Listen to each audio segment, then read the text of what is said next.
Hi అందరికీ welcome to నిహాల్స్ కిచెన్లో special dum biryani ఎలా చేసుకోవాలో ఈరోజు చూసేద్దాం. స్మెల్ అయితే అత్తిరిపోతుందండి. వీడియోని అయితే స్కిప్ చేయకుండా పూర్తిగా చూడండి, ఎందుకంటే స్కిప్ చేస్తే టిప్స్ మిస్ అవుతారు. వీడియోను ఫస్ట్ టైం చూస్తున్న వాళ్ళు మన ఛానల్ని అయితే సబ్స్క్రైబ్ చేసుకోండి. లేట్ చేయకుండా ప్రాసెస్లోకి వెళ్ళిపోదాం. చికెన్ని బాగా కడిగి ఉప్పు, కారం, పసుపు, అల్లం వెల్లుల్లి పేస్ట్, నిమ్మరసం వేసి నేను ఫస్ట్ మ్యారినేషన్కి అయితే 1 అవర్ పక్కన పెట్టేశానండి.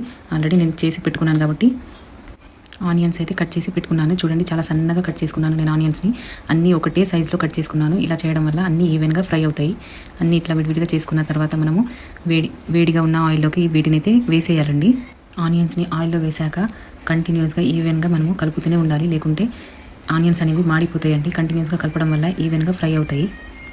ఆనియన్స్ ఫ్రై అవ్వడానికి 15 to 20 minutes అయితే పడుతుందండి. మధ్య మధ్యలో వీటిని కలుపుకుంటూ చక్కగా ఫ్రై చేసుకోవాలి. ఈవెన్గా ఫ్రై అయ్యేటట్టు చూసుకోవాలి.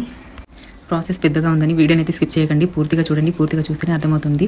చూడండి, నాకు ఆనియన్స్ అయితే ఆల్మోస్ట్ అయిపోయిందండి. నేను గ్యాస్ కట్టేసేసి వీటిని వేరే ప్లేట్లోకి అయితే తీసుకుంటున్నాను.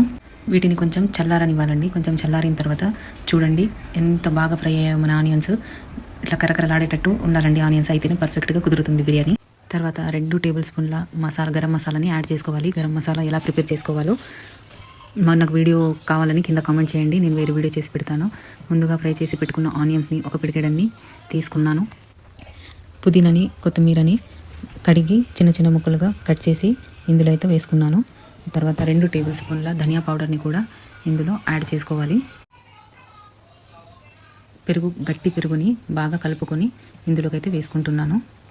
ఈ మసాలా అంతా చికెన్ ముక్కలకు బాగా పట్టేటట్టుగా బాగా కలుపుకుంటున్నాను. నేనైతే చేతితోనే కలుపుకుంటున్నాను. మీరు కావాలంటే స్పూన్తో కూడా కలిపి పెట్టుకోవచ్చు. ఇదంతా బాగా కలుపుకున్న తర్వాత ఒక 30 minutes అయితే పక్కన పెట్టేయాలి. తర్వాత ఒక ప్యాన్లో ఆయిల్ వేసి ఆ ఆయిల్ని కొంచెం హీట్ అయ్యాక మనం 1 టేబుల్ స్పూన్ల నెయ్యిని అయితే యాడ్ చేసుకోవాలి.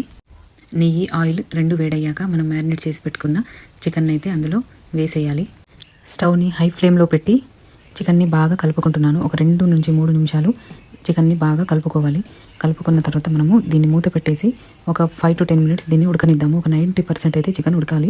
అన్నం ఉడికించుకోవడానికి ఇంకొక బౌల్ని స్టవ్ మీద పెట్టి అందులో వాటర్ వేసి కొన్ని పొడి మసాలాలు, షాజీరా, లవంగాలు, యాలకులు, పుదీనా, కొత్తిమీర యాడ్ చేసుకోవాలి. ఆనియన్ ఫ్రై చేసిన ఆయిల్ని కూడా 1 టేబుల్ స్పూన్ అంతా తీసుకుంటున్నాను.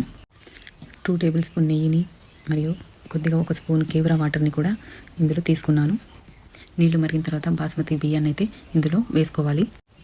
ఈ టైంలో ఉప్పు చెక్ చేసుకొని ఒకవేళ తగ్గినట్టయితే వేసుకోండి. నాకు కొద్దిగా తగ్గినట్టే ఉంది. చూడండి, నా రైస్ అయితే 90% అయితే కుక్ అయింది. 90% కుక్ అవ్వాలండి రైస్. చూడండి, రైస్ అయితే 90% కుక్ అయిందండి. 90% మాత్రమే కుక్ అవ్వాలి రైస్. నేను పైన ఉన్న మసాలాస్ని అయితే తీసేస్తున్నాను. 1 గ్లాస్ రైస్ వాటర్ని చికెన్లో వేసుకున్నాను. వేసుకున్న తర్వాత దీన్ని 2 నిమిషాలు బాగా కలుపుకోవాలి. 2 నిమిషాలు మంచిగా కలుపుకొని మనము ఇందులో గ్రేవీ బాగా అయ్యాక ఈ గ్రేవీని ఒక బౌల్లోకి తీసుకోవాలి. ఈ గ్రేవీని తర్వాత మనము రైస్ని లేయర్గా ఫామ్ చేసినప్పుడు పైనుండి వేసుకుంటే చాలా టేస్టీగా ఉంటుంది. గ్రేవీని అయితే ఒక బౌల్లో తీసి నేను పక్కన పెట్టుకుంటున్నాను.